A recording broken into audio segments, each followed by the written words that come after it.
Kita lanjutkan dengan eh, mendengarkan firman Tuhan yang akan disampaikan oleh hambanya Pak Tamrin Raja Gugu. Kepada Pak Tamrin kami persilakan. Mari kita berdoa.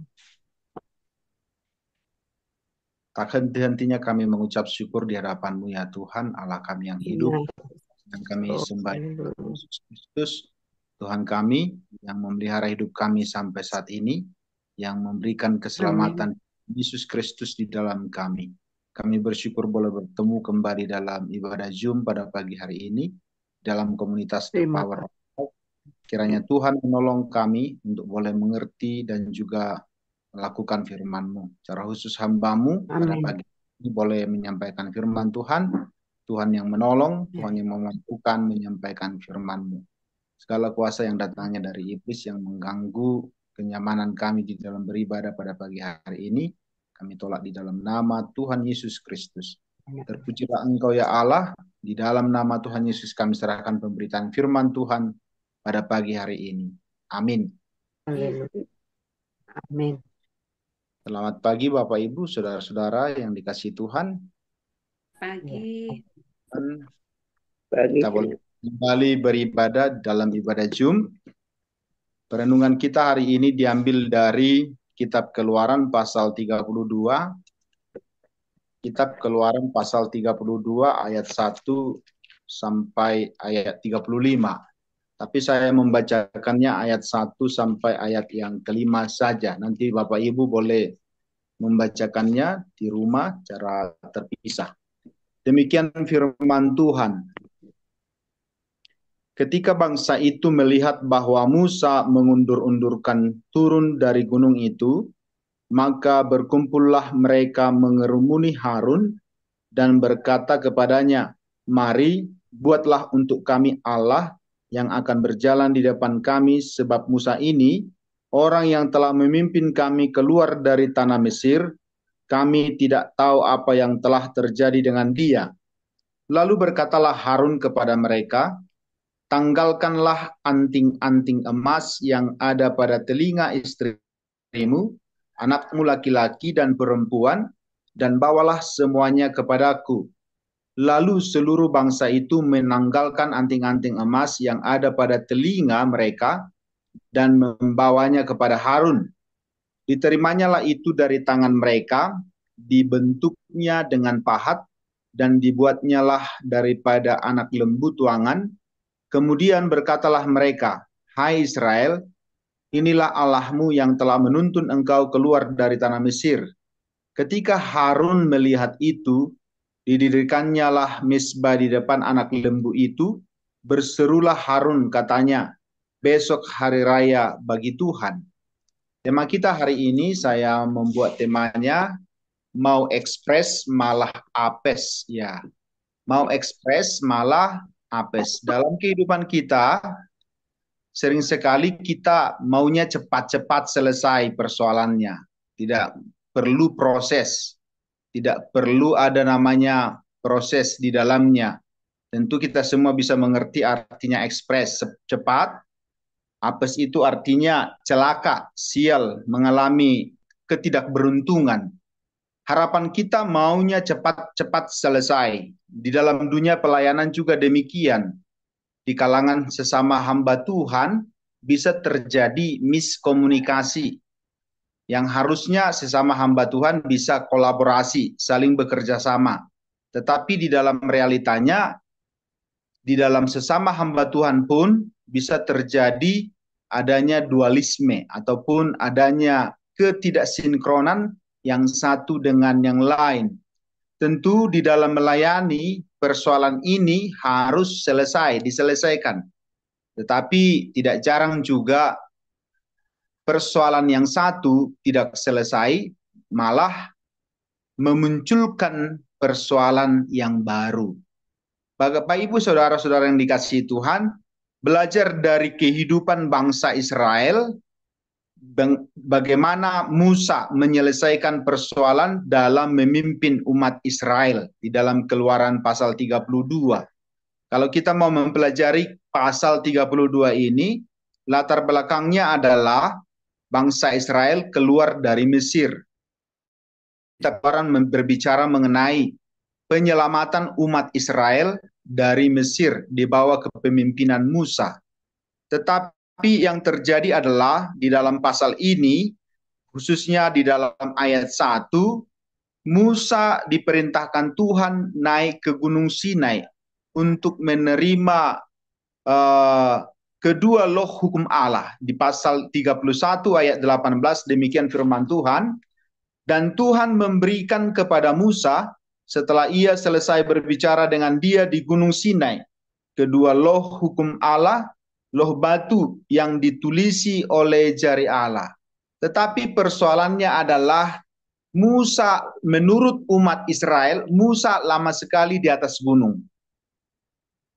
Musa lama sekali di atas gunung, sehingga di dalam kejenuhan, di dalam kebosanan daripada umat Israel itu, umat Israel tidak tahan menunggu Musa.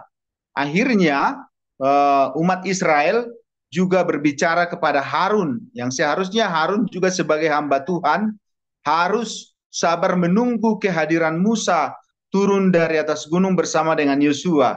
Tetapi bangsa itu tidak sabaran menunggu kehadiran Musa turun dari atas gunung. Di ayat 1, ketika bangsa itu melihat bahwa Musa mengundur-undurkan turun dari gunung itu, maka berkumpullah mereka mengerumuni Harun dan berkata kepadanya, "Mari, buatlah untuk kami Allah yang akan berjalan di depan kami, sebab Musa ini orang yang telah memimpin kami keluar dari tanah Mesir. Kami tidak tahu apa yang telah terjadi dengan dia." Di ayat 2, solusi yang diberikan oleh Harun bukan bersabar. Solusi yang diberikan Harun bukan menunggu kehadiran Musa, tapi Harun malah juga menyuruh supaya mereka membuat lembu emas yang dari tuangan. Bapak Ibu, saudara-saudara yang dikasihi oleh Tuhan, pada pasal ini akhirnya mereka, seluruh bangsa itu, mengumpulkan anting-anting yang terbuat dari emas untuk dijadikan menjadi anak lembu emas tuangan. Artinya apa di sini? Mereka tidak sabar menanti kehadiran Allah yang akan berbicara kepada mereka melalui hambanya Musa, tetapi mereka malah membuat ilah lain di hadapan mereka yang sangat menjijikkan di hadapan Tuhan. Sering sekali di dalam dunia pelayanan pun demikian. Apa yang terjadi di dalam dunia pelayanan? Sering sekali kehadiran persoalan yang terjadi di dalam kehidupan umat Tuhan maunya selesai cepat-cepat diselesaikan. Dan di dalam pelayanan itu juga maunya jemaat seperti yang mereka harapkan. Tetapi sesungguhnya bukan seperti itu yang diharapkan oleh Tuhan. Tetapi bagaimana sikap Musa? Kita mau mempelajari sikap Musa sebagai pemimpin umat Allah.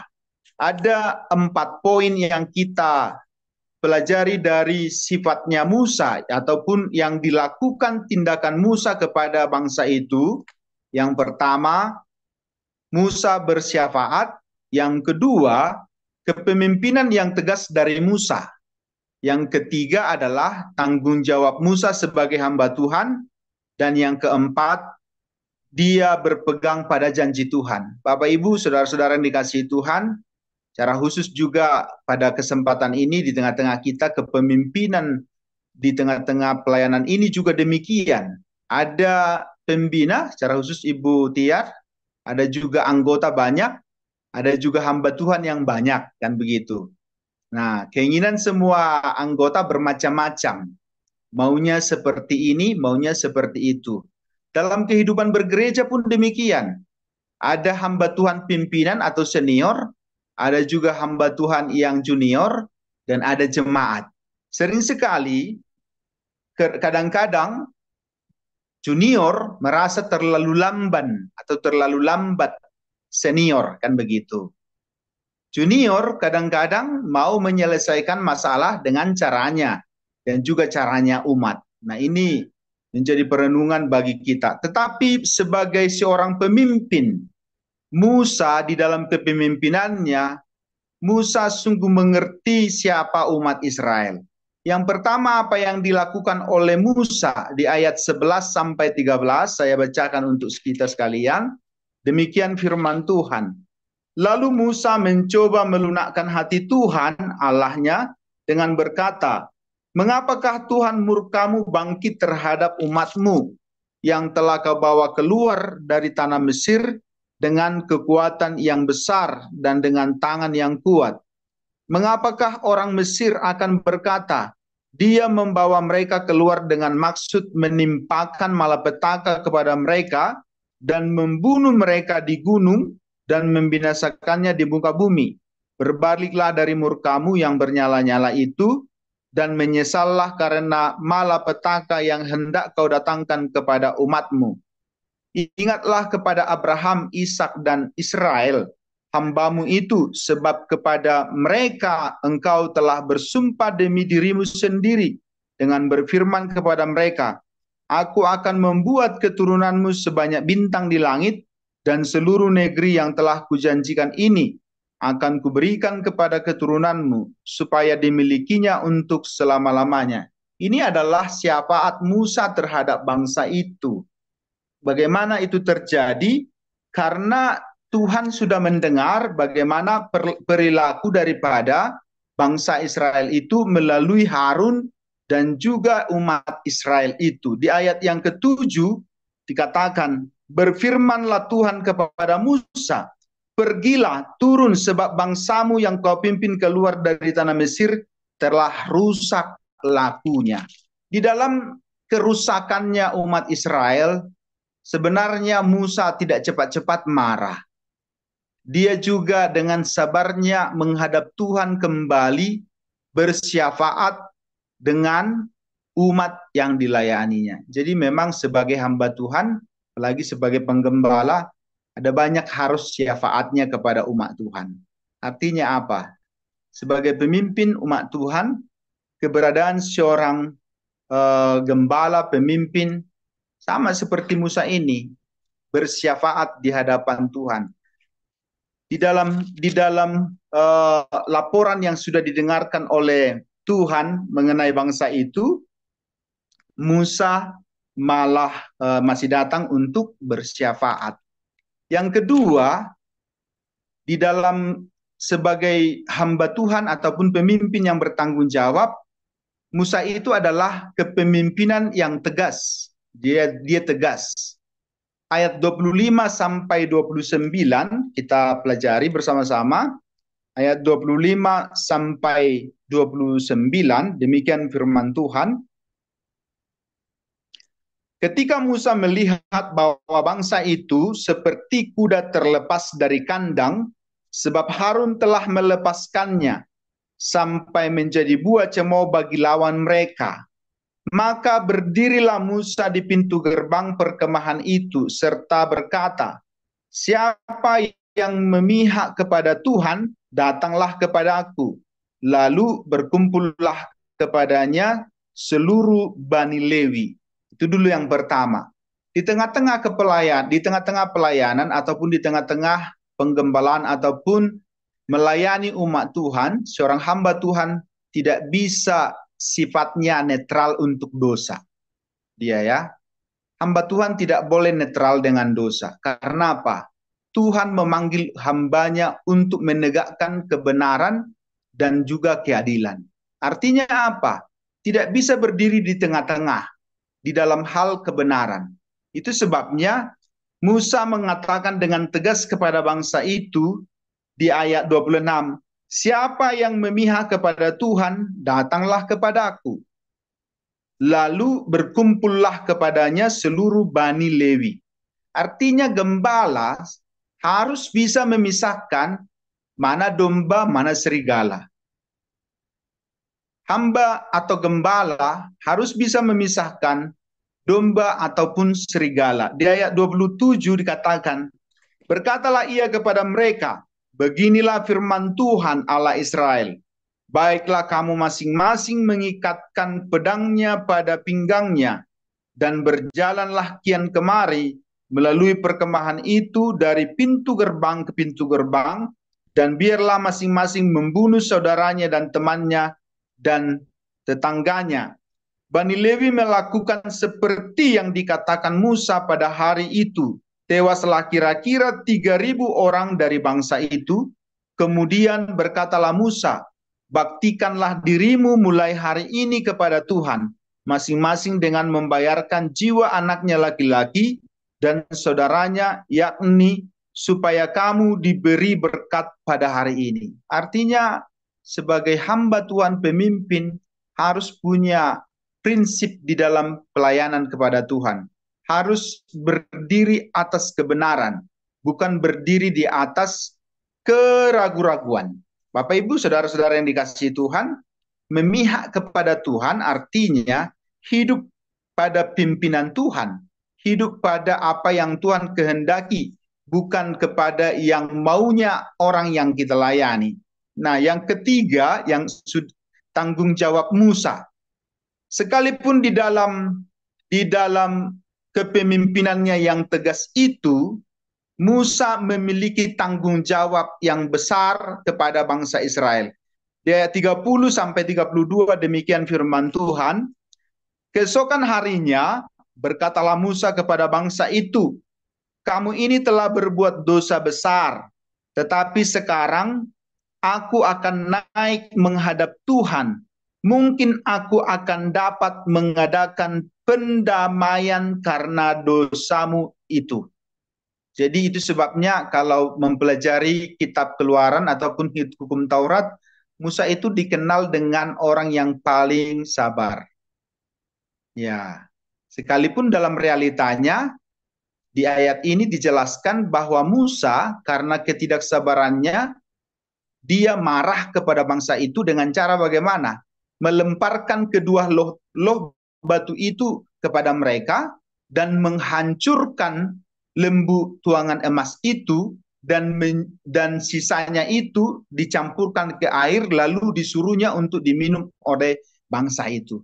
Tetapi di dalam tanggung jawabnya kepada Tuhan, dia datang di hadapan umat Tuhan itu berkata, kamu ini telah berbuat dosa besar, tetapi sekarang aku akan naik menghadap Tuhan.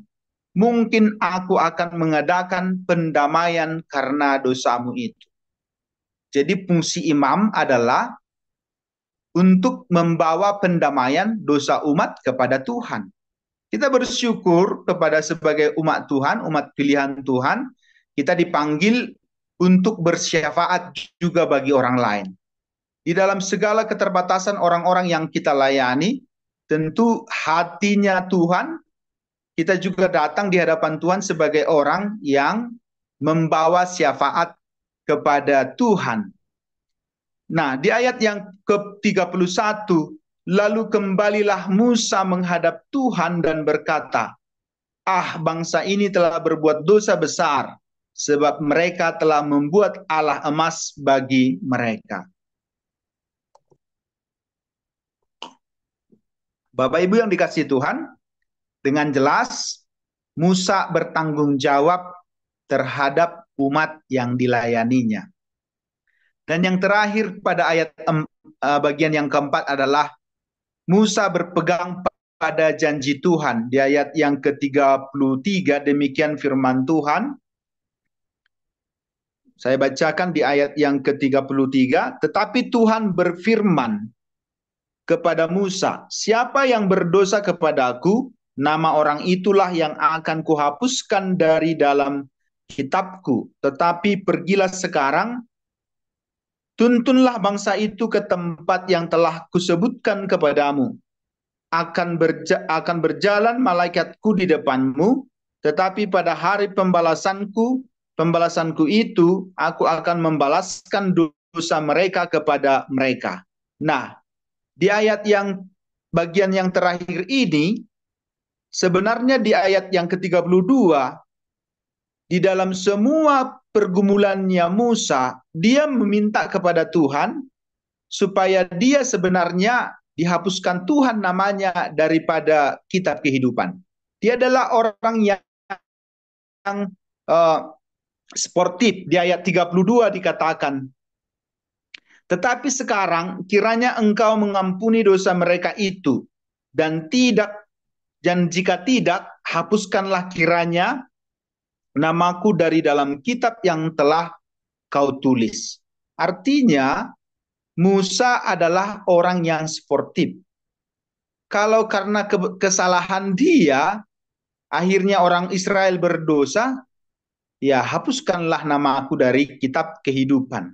Tetapi Tuhan menjawab Musa dengan memberikan penghiburan. Siapa yang berdosa, dialah yang harus dihapuskan namanya dari kitab kehidupan. Ini berbicara juga mengenai kitab Wahyu. Ada juga nats firman Tuhan di dalam kitab Wahyu yang boleh nanti dibaca di rumah. Artinya apa? Bahwa orang-orang yang tidak percaya kepada Kristus, namanya tidak tertulis dalam kitab kehidupan. Itu dengan jelas ya Bapak Ibu. Nah, tetapi Musa di dalam pergumulannya itu, Tuhan menjawab, tapi pergilah sekarang.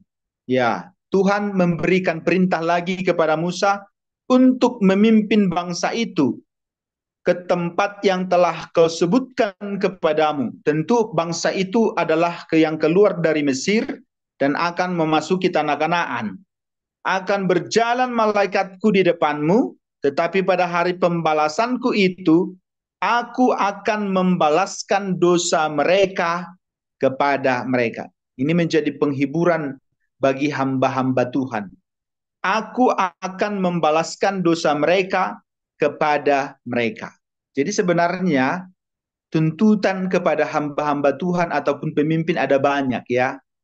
Tetapi yang menjadi penghiburan bagi hamba-hamba Tuhan adalah keadilan Tuhan. Ya, kadang-kadang hamba-hamba Tuhan ini banyak kan tuntutan, saya kurang diperhatikan oleh beliau kan gitu. Saya tidak pernah dikunjungi kan begitu. Ada macam banyak tuntutannya. Tetapi firman Tuhan mengatakan, aku akan membalaskan dosa mereka kepada mereka. Nah, demikianlah Tuhan menulahi bangsa itu karena mereka telah menyuruh membuat anak lembu buatan Harun itu. Bapak Ibu, saudara-saudara yang dikasihi Tuhan, kita khusus membahas Musa saja hari ini. Nah, dan kalau kita mau membahas tentang Harun, Harun ini adalah Harun yang tidak punya prinsip kalau saya mengatakan. Dia tidak punya tanggung jawab yang besar dengan bangsa itu. Nah, di ayat-ayat yang selanjutnya malah uh, Harun berdalih di hadapan Musa. Nah, karena demikian. Tentu nanti kita bisa membacanya di dalam rumah kita masing-masing. Tetapi dari Musa ini kita belajar yang pertama adalah dia adalah orang yang senantiasa bersyafaat kepada orang-orang yang dilayaninya. Yang kedua adalah dia memiliki kepemimpinan yang tegas. Dan yang ketiga adalah dia mempunyai tanggung jawab yang besar. Dan yang keempat, dia berpegang pada janji Tuhan. Kita semua adalah pemimpin, baik itu dalam skala kecil di tengah-tengah rumah tangga, skala besar di tengah-tengah pekerjaan kita ataupun pelayanan kita. Tetapi sebagai hamba Tuhan, firman Tuhan sangat jelas mengatakan seorang pemimpin adalah harus mendengarkan apa yang dikatakan oleh Tuhan. Tentu saran-saran daripada bawahan, saran-saran daripada orang-orang yang bersama dengan kita sangat penting di dalam mengembangkan pelayanan kita. Tapi sesungguhnya adalah saran yang tertinggi ataupun yang terpenting adalah mendengarkan apa yang dikatakan oleh Tuhan, memiliki hubungan yang jelas dengan Tuhan. Di ayat 7 ini dengan jelas dikatakan di pasal 32 ini adalah berfirmanlah Tuhan kepada Musa, pergilah, turunlah sebab bangsamu yang kau pimpin keluar dari tanah Mesir itu telah rusak lakunya. Segera juga mereka menyimpang dari jalan yang kuperintahkan kepada mereka mereka telah membuat anak lembu tuangan, dan kepadanya mereka sujud menyembah dan mempersembahkan korban, sambil berkata, Hai Israel, inilah Allahmu yang telah menuntun engkau keluar dari tanah Mesir. Lembu tuangan emas adalah menjadi penghinaan yang terbesar di hadapan Allah. Karena apa? Ini adalah penyembahan berhala yang membuat Allah menjadi nomor dua, bukan nomor satu. Artinya di tengah-tengah hidup kita, di tengah-tengah penggembalaan kita, di tengah-tengah pelayanan kita, ya nomor satu itu adalah Tuhan. Nah, di tengah-tengah jawaban hidup, ya sering sekali sebagai umat Tuhan pun, kadang-kadang ada banyak persoalan yang boleh kita hadapi yang belum menemukan jawaban. Di tengah-tengah kesulitan yang kita alami, ada banyak saran-saran dari orang-orang terdekat dengan kita. Maunya sarannya itu segera kita eksekusi, kita lakukan. Tetapi sebagai orang yang percaya kepada Tuhan, jauh lebih baik menanti-nanti Tuhan dengan baik. Orang-orang yang menantikan Tuhan akan beroleh kekuatan yang baru. Ada banyak hal yang bisa terjadi dalam hidup kita. Sebagai keluarga hamba Tuhan pun, di tengah-tengah kesulitan yang kami alami saat ini, ada banyak saran yang kami harus terima dari orang-orang terdekat. Yang inilah, adopsi anak lah, nah itu satu ya. Berobatlah ke dukun, kan begitu. Dan lain sebagainya tentunya. Ada banyak, demikian juga di dalam perjalanan hidup ini. Ya, khususnya yang belum menikah misalnya, bawalah ke sini, atau apalah misalnya, mungkin waktu kecil begini dilakukannya, dan lain sebagainya. Ada banyak saran-saran yang tidak sesuai dengan firman Tuhan. Tetapi sebagai orang-orang yang percaya kepada Tuhan, kita harus punya sikap yang tegas, sama seperti Musa di ayat yang ke-27, demikian firman Tuhan.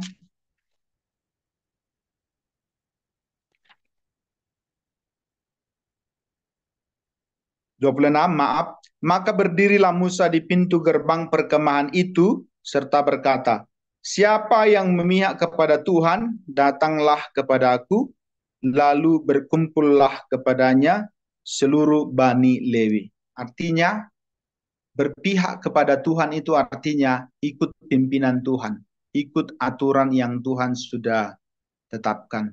Demikian firman Tuhan pada pagi hari ini menjadi perenungan singkat bagi kita. Mari kita berdoa. Bapa di dalam surga, pada pagi hari ini kami bersyukur kepadamu. Melalui hamba-Mu Musa, Engkau mengajarkan kami, supaya kami terus mendengarkan Tuhan sebagai Tuhan yang memimpin kami, bukan dengan orang-orang yang di sekitar kami, yang sering sekali mereka adalah orang-orang seperti utusan Tuhan, yang akan menyelesaikan persoalan yang terjadi di dalam hidup kami. Tetapi sebagai orang yang percaya kepada Tuhan, dan sebagai seorang yang memimpin, kiranya Tuhan menganugerahkan kepekaan secara rohani bagi kami, supaya kami dengan jeli dan juga dengan tegas berkata di hadapan Tuhan tentang apa yang sedang terjadi di sekeliling kami. Kiranya Tuhan memberkati pemimpin-pemimpin, kiranya Tuhan memberkati pemimpin gereja, supaya dengan kepemimpinan mereka, mereka boleh memimpin umat Tuhan yang Tuhan percayakan. Terima kasih untuk firman-Mu pada pagi hari ini, secara khusus untuk Ibu Tiar sebagai pemimpin komunitas ini, di dalam segala kondisi yang dihadapi saat ini, atas peralihan kepemimpinan daripada almarhum Bapak Surbakti, kiranya Tuhan menolong hamba-Mu ini secara supaya komunitas ini senantiasa komunitas yang boleh menjadi berkat bagi banyak orang dan berdampak bagi orang-orang di sekeliling kami. Kami berdoa supaya berkati hamba-Mu ini dengan urapan surgawi, sehingga mampu memimpin komunitas ini dengan baik. Terima kasih Tuhan, terpujilah Engkau ya kami, di dalam nama Tuhan Yesus kami berdoa. Amin. Terima kasih Pak Tamrin Raja Gugu yang telah